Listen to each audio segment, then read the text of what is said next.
Alright, working on a 2004 Mazda 6.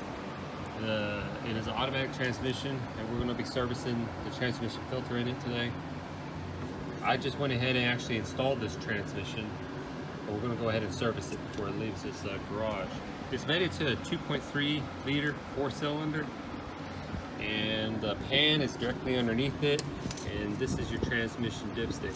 When we go to fill it up, this is where you're going to check it while it's running and on flat ground. So to access the bolts on this Mazda, you can get to it from underneath it. And again, it's located on the driver's side, and the pan is right here. The pan is wrapped with 10mm screws. It runs all the way around the pan. There is a drain right here. You go ahead and remove that drain plug and remove your transmission fluid that's in it. But I already know the junkyard that got the transmission already emptied it out. So I'm not going to go ahead and pull the plug. I'm going to go ahead and start unbolting it. So I'm going to go ahead and start that process. But just let you know, it is kind of a tight area right around here because of the subframe, the K-member. So you got to kind of squeeze in there with the swivel. And around on the edges all around here. You can access them right here as well. But if you want to make it easier on yourself, you could go ahead and remove your air box and that bolt right here on the transmission mount. You can actually unbolt that, hook around your trainee and pull it with the K-member. To access this bolt's a lot easier. But I'm just going to do it as if you don't have a K-member, or not a K-member, but a cherry picker accessible. So we're going to do it as if you just got some jack stands, a jack, and some basic tools. So I'm going to go ahead and remove the pan up underneath the transmission and get started. Alright, got the transmission pan removed. We had to lift the motor and trainee up some. So I removed the bolt on the passenger side off the motor mount. That's all the way at the top. Remove that bolt, or just loosened it, and it's going to allow the motor to lift some, giving room over here where the pan can slide out and drop. And then the filter is held on. It's pretty much held on by the little bitty O-ring. See it right there? That's the only thing that's really holding it in place. So I'm going to go ahead and get my tool. You can pretty much almost just wipe that off. Look at that. That's with my finger, and that gas is just coming right off. All right, I went ahead and used a Scotch-Brite pad, little pad, like so, and I went ahead and just scrubbed the old gasket off, and it cleaned up pretty nicely. You want to make sure you get up underneath this K-member as well. Get all the surface cleaned. Now it's time to go ahead and put the new filter in place. Alright, got the new filter right here for the Mazda. Of course, this is the power tool brand filter. A lot of times you guys wonder how much fluid goes into the pan when you go servicing these transmissions. And it actually labels it on the side. It says service fill 5.7 quarts. So I would recommend buying 6 quarts of fluid, in which it states Mercon V. This is the Mazda, and the drivetrain is pretty much a Ford, like a Ford, pretty much the same deal. So it's going to use Mercon V, 6 quarts, and this box contains a new gasket and a new filter. So opening it up.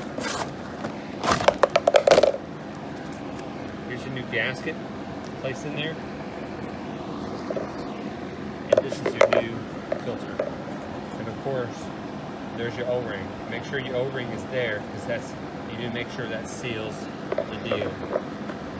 So new gasket, new filter. I'm going to go ahead and shove the filter back up under there.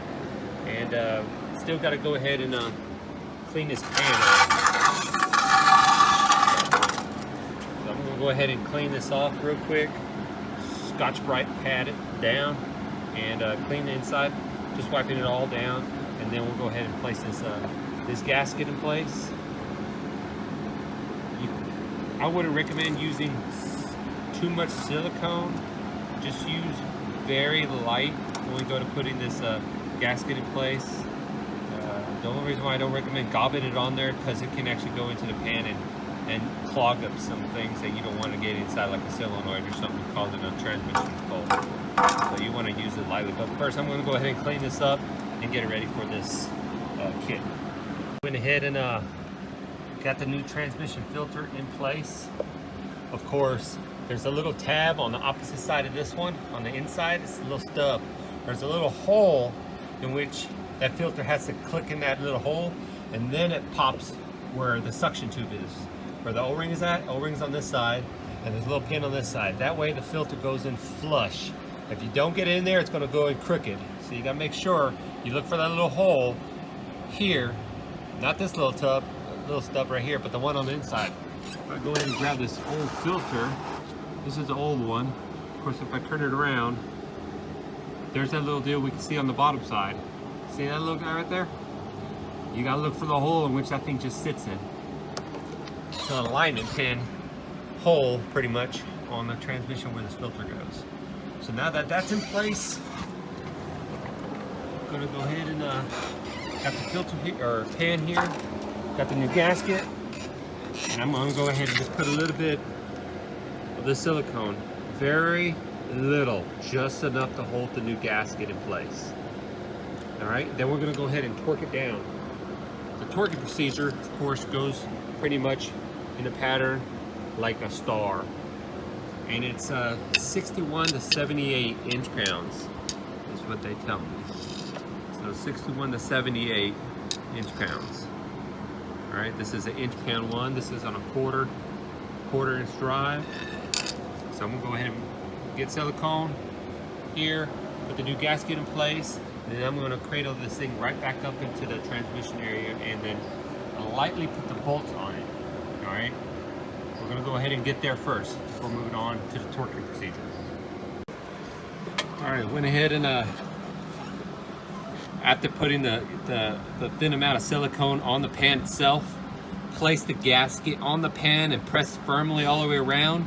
I went ahead and then placed the pan against the transmission and placed all the bolts in steadily and firmly. So, I mean, it's just enough to pull it up to the lip of the transmission. No torquing whatsoever.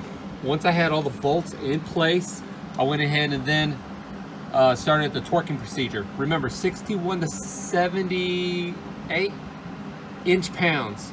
That's it. I went 70 inch-pounds on all of these. So I started from the center and worked it like a star. Like if you was putting on lug nuts on a car, you're pretty much going to do it like so. 1, 2, 3, 4, 5, 6, 7, 8, 9, 10, 11, 12, 13, 14. Running back and forth like so. Starting in the center and work yourself out. All right, once you go ahead and torque all of these bolts down, you want to go ahead and double check your work, making sure all the bolts are in place. Sometimes a bolt can be left behind, which is, in this case, I did have one of these bolts over here, and it fell in the corner of my jack stand. So I went ahead and found it, put it back in there, and I went ahead and torqued it down. So now that the pan is in place, you can see the very thin amount of silicone. That's it. It's not gobbing out of there. It's very thin. Put the gasket in there, press it firmly, and just glided it back in there. Once I had it all torqued down, I went ahead and removed the jack that I had placed right here out. It lowered down the motor and tranny. I have to re-torque down that bolt, the engine mount talked about earlier.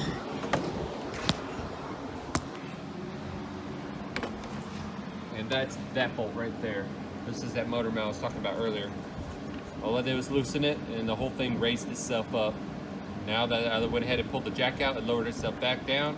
I'm gonna go ahead and tighten that back down, and then start putting transmission fluid in here. Of course, you're gonna go ahead and place it in here, and the surface fill on the box stated it was what was that, 6 quarts? Talked about earlier. When you're servicing a transmission, it says it right here, service fill 5.7, so 6 quarts. We'll go ahead and place 6 quarts in here, Gonna lower the car back down on the ground, and then start the vehicle and double check our level. Of course, you got 2 marks on here. Usually one is cold, one is hot. So